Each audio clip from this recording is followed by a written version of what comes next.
Hey folks, so we're going to be talking about Shakespeare's Measure for Measure, Act 1 today, kind of going into depth a little bit with the analysis of it.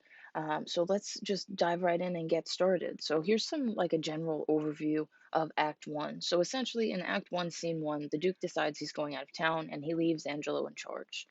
Okay, that's what happens. Act 1, Scene 2, Lucio sees Claudio getting taken to jail and he speaks with him. Claudio then asks Lucio to get Isabella. Act 1, Scene 3, the Duke speaks with a friar to learn how to essentially play the part of a friar. Act 1, Scene 4, Lucio goes to see Isabella and convinces her to return to Vienna with him to help save Claudio. As far as the plot points go, that is the bare bones. That is what is happening in the play thus far. So let's develop each of these scenes a little bit, go into a little bit more depth, so that way we can see some analysis, we can see, just to sort of get our feet wet as far as really digging into Shakespeare. So, what's the purpose of Act 1, Scene 1? Well, it does a few things. The way that this is going to go is you'll see a slide that poses questions, and then each of the questions will be answered in a later slide. So, the things that we're looking to accomplish here is to find out, well, why do we care that the Duke goes out of town and leaves Angelo in charge? Why does that matter? Why in the play? Why is he doing it? How does Angelo respond to this promotion? And do you think his response is genuine? So, why do we care? Well, we find out that the Duke wants to essentially test um, Angelo's ability to lead, right? So he says in Act 1, Scene 1, lines 18 to 21, you must know we have with special soul elected him our absence to supply, lent him our terror, dressed him with our love, and given his deputation all the organs of our own power. So he's essentially saying, the Duke here is saying that Angelo is the one that would be in charge if something happened. So before it comes to that, let's kind of test him. Let's put him in charge, see how this works. Okay? Kind of giving him a controlled environment to learn in and also to understand the ropes and expectations of the job, but then also allow the Duke and Aeschylus to keep an eye on Angelo and what he's doing. And as he's talking to Angelo, he tells Angelo, thyself and thy belongings are not thine own so proper as to waste thyself upon thy virtues, they on thee, right? That sounds probably really weird, and you kind of might look at it and say, what in the world is Shakespeare saying here? But essentially, what he's saying is, Angelo, you have all of these tools, you have these virtues, you have these ideas, and it would be a waste to only use them for yourself. You should be using them for a bigger purpose, and that bigger purpose is helping to rule Vienna. So the Duke is sort of giving Angelo all of these reasons. The Duke is giving Aeschylus reasons for why he chooses to put Angelo in charge. So that is essentially why we care, right?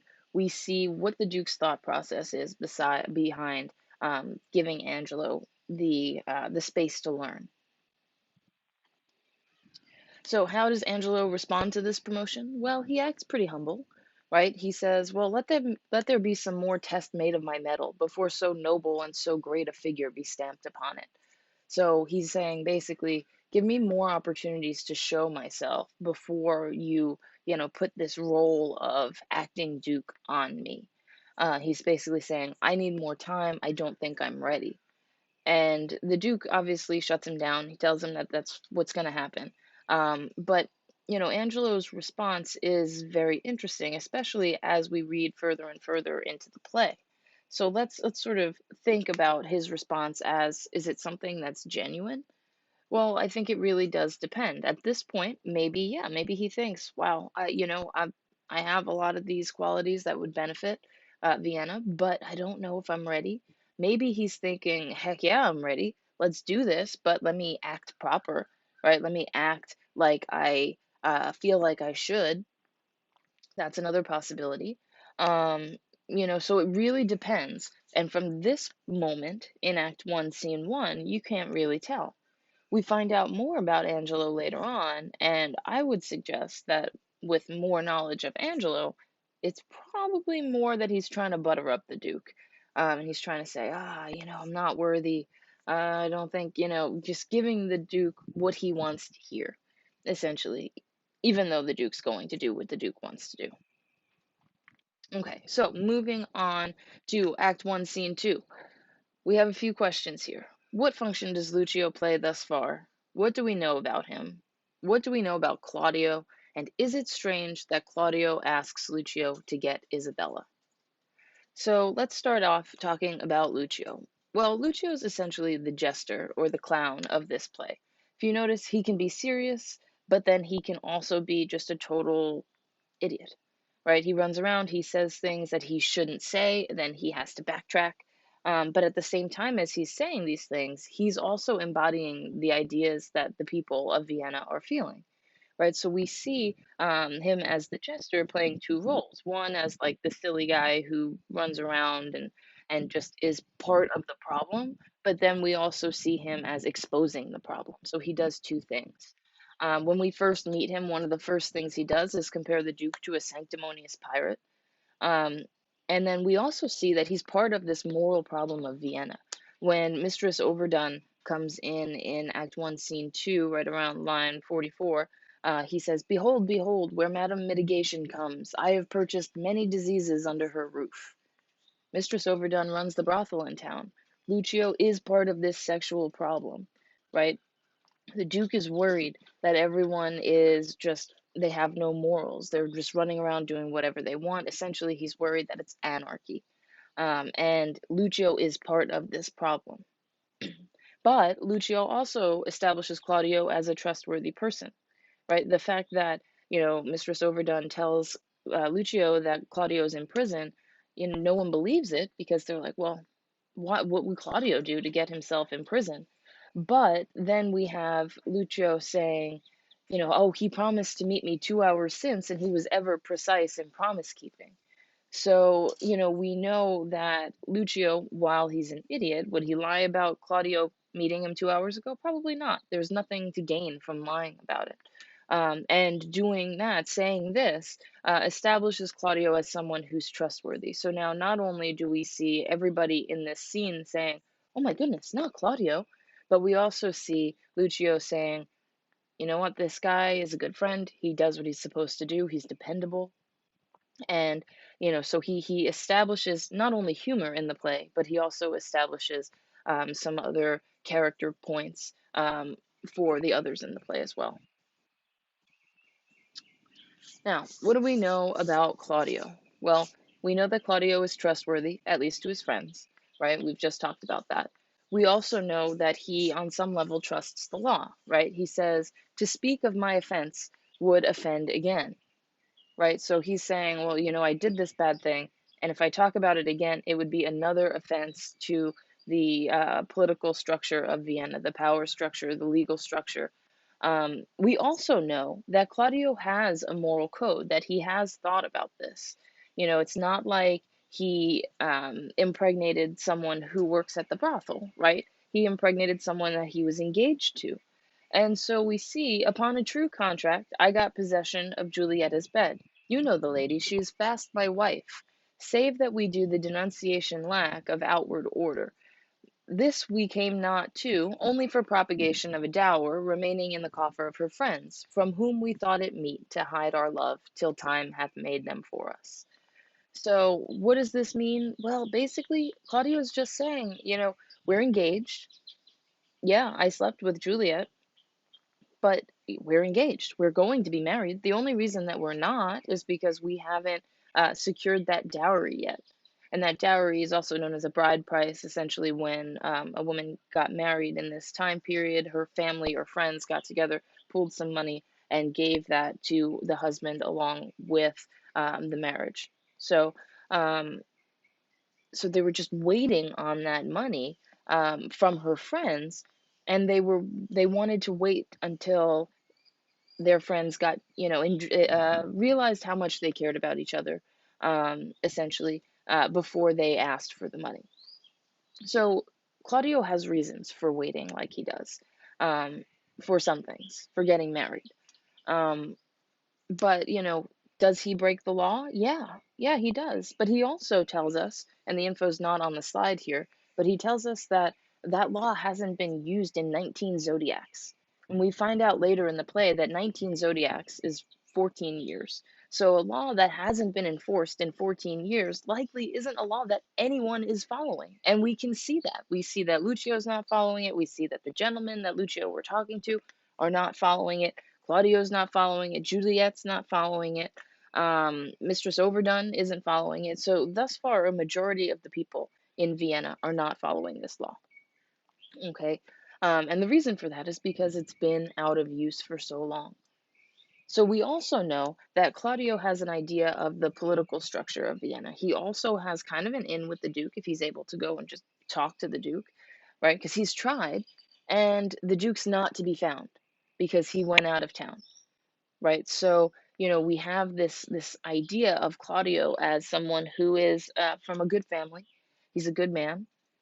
He knows Vienna and he knows the laws. Does he disregard them sometimes? Yeah, but ultimately, he doesn't seem like a bad dude. And so we want to think, well, why is Angelo choosing to punish Claudio for this crime when so many other people are doing it? Well, I would suggest that the reason for that is because he is such a good person, right? He is someone who is so well respected. Because if you as an individual, right, put yourself in this play, you're doing all of these things. You're going to the brothels. You are, just contributing to the moral downfall of Vienna. And you see someone who is an upstanding citizen, an upstanding human, and he's being punished for this. What you're going to think is, oh my God, what's going to happen to me if I get caught? Claudio's getting caught and he's getting killed. And if I get caught, they're going to kill me. They're going to draw me and quarter me. They're going to do all this awful stuff because I am so much worse than Claudio, right? So he's being made an example of. Okay, so let's talk about Claudio and Isabella. Is it strange that Claudio asks Lucio to get Isabella? I would say probably heck yes. And the reason for that is that he doesn't seem to respect Isabella's wish to become a nun. Now, I will pause here and I will say, yes, I recognize that he is sentenced to death. He's grasping at straws to try to stay alive. But he tells Lucio, this day my sister should the cloister enter and there receive her approbation. So he's like, today she's going to be a nun. So we got to do this quick, right? So he disregards what it is that Isabella wants and assumes that she's going to come back here uh, to Vienna to help Claudio and save his life. Interesting. Not such a stretch. But then, we have this here. So he might actually be using Isabella to tempt Angelo in the way that Angelo falls into that trap. Okay? Claudio says, implore her, Isabella, in my voice, that she make friends to the strict deputy, bid herself assay him. I have great hope in that, for in her youth there is a prone and speechless dialect such as move men. Okay, on the surface, we might read this as, go ask Isabella to come make friends with the Duke and beg for mercy for me. Right? That could be it. But if you dig a little bit deeper, there's a few things here. Okay? So I have great hope in that for in her youth. Why does her youth matter if she's just speaking to Angelo? It really doesn't. It doesn't matter who's delivering it as long as the message is clear. There is a prone and speechless dialect. Okay. Prone has two definitions. One is you're prone to do something, right? You're inclined to do it. Another one is laying down. Now, laying down, if we take that one, and speechless dialect. So there is something that she can do laying down and without speaking to him that will move a man such as Claudio. Maybe, such as Angelo. I apologize. Maybe Angelo or maybe Claudio is not as good a man as he seems to be, right? It kind of seems like, based on that particular interpretation, I don't know if you buy it or not, but there is enough evidence in the text to suggest that that's true. it does suggest that maybe Claudio's not as good a dude as he seems to be. So keep that in mind as you keep reading. Now, we have Act 1, Scene 3. We've got a few things that we want to think about. Well, one, what do you think about the Duke pretending to be a friar? First off, if you're not sure what a friar is, well, you should have looked it up. But if you didn't, a friar is essentially a priest. Okay? It is a man of God. Is it ethical to pretend to be a friar, a priest, a man of God? How does pretending in this way change the way that people in Vienna will see him? And how does it change the way that people in Vienna will talk to him? So let's think about that. Okay? Is it ethical for the Duke to pretend to be a friar? Well, a friar takes confession, assigns penance, provides counsel, offers a secret space for people to go and confess to them, right? So they think, okay, if I tell my priest this, if I tell this friar this, it's not going to get out anywhere. He also speaks with the authority of God. Now, I will pause for a second and say the Duke, in a way, already speaks with the authority of God, because remember from previous videos that holding a position of power in this time period was essentially given by, that honor was given by God. Okay. And that person becomes the God to the city. Okay. But this is a different kind of relationship with God. Okay. So is it ethical for someone to take confession, assign penance, provide counsel, speak with the authority of God, all of these things? I'm going to pose probably no. If I went to a church on a Sunday and I asked a priest, hey, can you dress me up as a priest and can I run one of your services? They would probably laugh me out of the church or more, right? So, you really want to think about, well, why is the Duke doing this? Well, it's going to change the way people see him and talk to him. Okay, people are going to speak freely to him. They'll think, oh, well, nothing that I say is going to get around. Okay? Um, because friars aren't permitted to share confessions. And people are going to assume that he is speaking from God. He is giving guidance from his understanding of God. And each of these things complicates his relationships because not only is he not actually a friar, but he's actually a duke. So he can actually use the information that people share with him to go back and change things in the way the Vienna is constructed and the way that it's run. Now, likely that's what he's thinking. He's like, well, I'll hear what people on the ground are saying, and that's awesome. I want to know. And then that way I can see how these changes that I know Angelo is going to make are going into effect, and I can see how they're affecting the people. That's great. Ethical? Heck no. Smart way to rule? Maybe. Maybe. It depends, right? It depends on how you look at it. So, Act 1, Scene 4. We meet Isabella, okay? So, what do we know about Isabella? And how does Isabella react to the news of Claudio's impending death? Well, we know that Isabella is a rules person. Okay, we get that right away. She is talking to another nun at the convent, and she says, I speak not as desiring more privileges, but rather wishing a more strict restraint upon the sisterhood, the votarists of St. Clare. So she's saying, well, the nuns have a lot of rules, but I want more. It's not enough. It needs to be more strict for me. Okay, and if that weren't strange enough that she wants more rules, she identifies her sisterhood as the votarists of St. Clare. Now, St. Clare was the most strict convent, the most strict group of nuns in the entire world at that time, right? In the entire Christian world. So she wants these super, super strict nuns to make even more strict rules. So she really likes rules. Okay, that's kind of where she's coming from. But then we see her get a little bit complicated because when she hears Claudio's crime, her reaction is, well, let him marry her, right? Just let him marry her. That solves the problem. So someone who really likes rules is still able to see that, there is a solution that doesn't end in Claudio's head rolling down the road, right? This person who seemingly sees in black and white, a lot like Angelo, keep that in mind. She seems to see in black and white because she loves rules, but she also can recognize that sometimes things aren't only black and white. Sometimes there's gray area. And we'll learn that that's true for Angelo too. She also is humble and a little bit naive.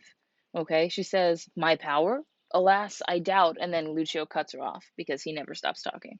But he's telling her, you have the power to sway Angelo. And she's just like, "No, I don't. I don't." And here may be a difference between Isabella and Angelo, okay, in the sense that depending on how you interpret Angelo's reaction to gaining the dukedom, which is actually a word, surprisingly enough, um, he may be trying to butter up the Duke, blowing some smoke. But Isabella here seems to really believe this, right? She's like, "My power." She's thinking, "I'm just a lady about to be a nun. Like, what can I do?" Okay. So you really want to, think these things through and, kind of see the connections between the characters that are here. So, one more thing now. How does Isabella react to the news of Claudio's impending death? Well, she wants to help, but her reaction is kind of tempered, right? She tells Lucio, "I'll see what I can do." And, that kind of suggests, "I'm not sure I can actually do anything, but I'm going to give it a go." Um, Maybe. Right. So, she's really not sure. But even though she has emotional stress, right, she says, "Oh, I humbly thank you, commend me to my brother." So she remembers to say all the things that she needs to say, showing that Isabella and Claudio are likely from a family of high standing, a family whose manners are very important to them, and a family who, you know, realizes that they have to follow certain codes in order to function in the society of Vienna. Okay, so that is basically everything that I wanted to talk about for Act 1. Hopefully, you're enjoying the play thus far. I truly hope you are. It's one of my favorites, and hopefully, you're liking it as well. So, if you need anything, please don't hesitate to reach out. Otherwise, I hope you have a great rest of your day. Do great things, stay healthy, stay safe, and I will see you soon.